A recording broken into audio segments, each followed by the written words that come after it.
Irmãos em Cristo, a graça e a paz. Aqui estamos reunidos nesta quarta-feira para mais uma passagem da Bíblia que estudaremos, conforme solicitado na lição 1 da nossa revistinha Começando a Vida Cristã. O que vamos estudar hoje? Por que Jesus veio ao mundo? Por que será que ele veio?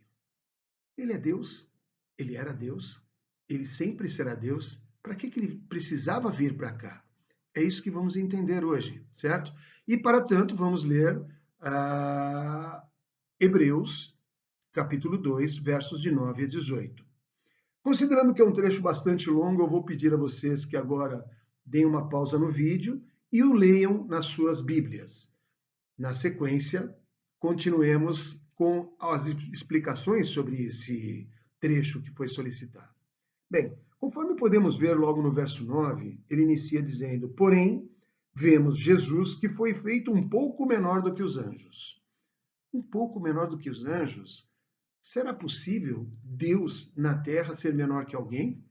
Sim. Quando Jesus veio ao mundo, ou seja, quando Deus trouxe o seu filho, que era Deus, ele se esvaziou e se tornou o quê? Um homem. Jesus, na sua passagem pela terra, era Deus e era homem. E ele viveu como homem e não como Deus, embora o fosse. Certo? E senão, em vários momentos da Bíblia, onde a situação não estava fácil, ele poderia muito bem ter dito: não, eu sou onisciente, onipresente e onipotente. Não, ele era homem. Um homem que fazia milagres. Justamente por quê? Porque dessa maneira ele demonstrava que era filho de Deus para aquelas pessoas. Essa era a forma dele se comunicar, essa era a forma dele convencer, certo? E aqui, na terra, ele, ao se esvaziar e se tornar carne, ele se humilhou, gente. Ele viveu e sofreu tudo aquilo que um homem de carne e osso vivenciaria, certo? Porque Jeová, o Pai, o Deus, né, ao habitar entre nós, ele preparou um corpo humano para cumprir esse ministério e nos trazer as boas novas, nos trazer o evangelho, certo? E esse corpo era menor do que os anjos, natural, porque ele era carne.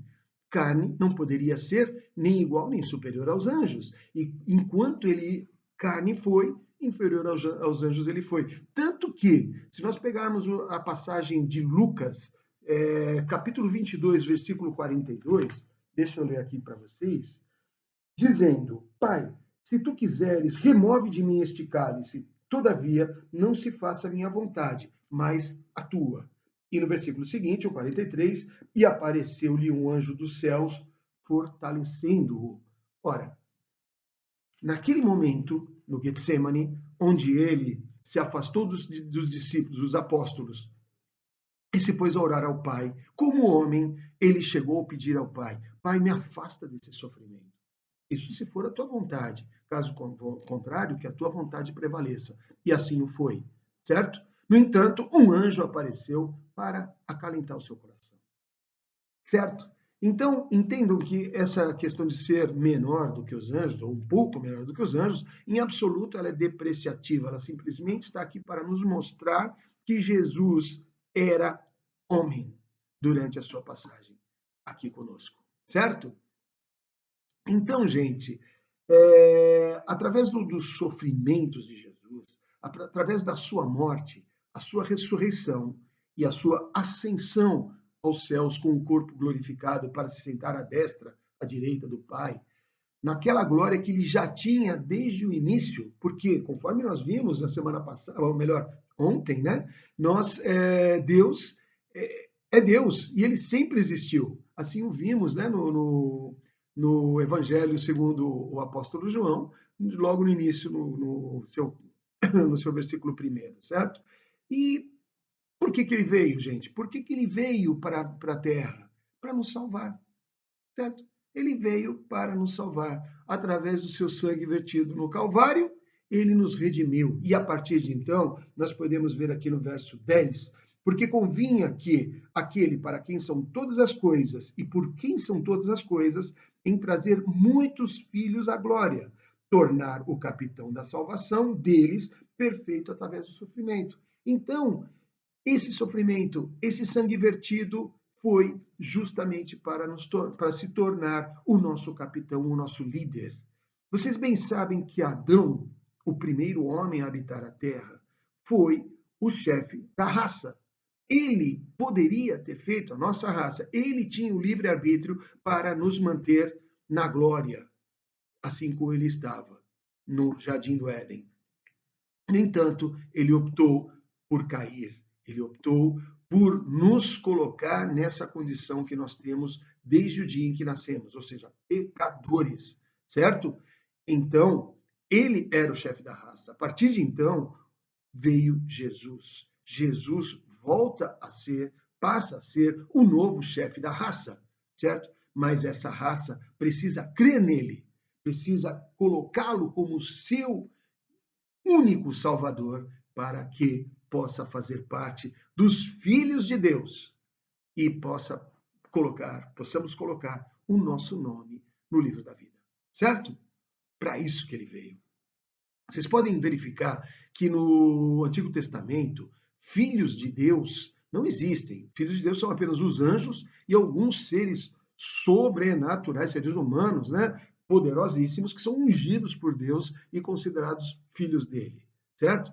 Tanto que para o judeu não existe filho de Deus, que quando Jesus ousava dizer que era o filho do homem, vocês bem sabem, em várias passagens bíblicas, o que acontecia com ele. Né? Ele tinha que fugir, porque senão aqueles judeus acabavam com a raça dele, certo? Então, no Velho Testamento, filho de Deus é algo raríssimo. Já na Nova Aliança, já a partir da passagem de Jesus, né, pela terra, sua morte, crucificação, ressurreição e ascensão, a partir de então, a partir do dia de Pentecostes, todo aquele que nele crê recebe o selo do Espírito Santo dentro de si e passa a ser salvo e passa a ser filho adotivo de Deus. Porque filho de Deus, na palavra, só existe um, certo?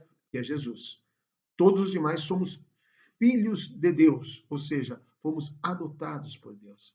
E nós podemos ver que no versículo 11, Jesus diz: porque tanto o que santifica como os que são santificados são todos de um, por cuja causa ele não se envergonha de lhes chamar irmãos. Portanto, meus queridos, o Filho de Deus é e nos considera irmãos porque somos filhos de Deus, certo? E bem, gente, no versículo 18, nós podemos verificar o seguinte: porque naquilo que ele mesmo sofreu, sendo tentado, ele pôde socorrer aos que são tentados. Ele foi tentado, nós sabemos disso. Logo após o batismo, né, nas águas do Rio Jordão, o batismo feito por João Batista, ele vai ao deserto onde é tentado, certo? Ele supera isso e continua inicia, né, bem dizer, o seu ministério. Bom, mas foi tentado por quem? Então vamos voltar aqui nos versos 14 e 15, certo? Onde ele diz: E já que os filhos são participantes da carne e do sangue, ele também participou das mesmas coisas, para que através da morte ele destruísse aquele que tinha o poder da morte, isto é, o diabo. E livrasse aqueles que, por terem medo da morte, estavam por toda a vida sujeitos à servidão. Certo? O nosso capitão, o nosso líder, o nosso Jesus nos dá a oportunidade de, crendo nele, sermos livrados dessa morte, a morte espiritual, a morte em que nós já estamos desde o dia que nascemos, certo? Nós já nascemos mortos espiritualmente, certo? E com medo dessa morte, porque ninguém gosta da morte, certo? Sendo liderados pelo demônio, porque ele é o líder das trevas, nós vamos à luz a partir do momento em que aceitamos a Jesus. Ok? Então eu espero que dessa maneira todos nós possamos ter entendido por que Jesus veio ao mundo. Irmãos, fiquem muito bem, porque todos estamos com Jesus. Que Deus abençoe a todos.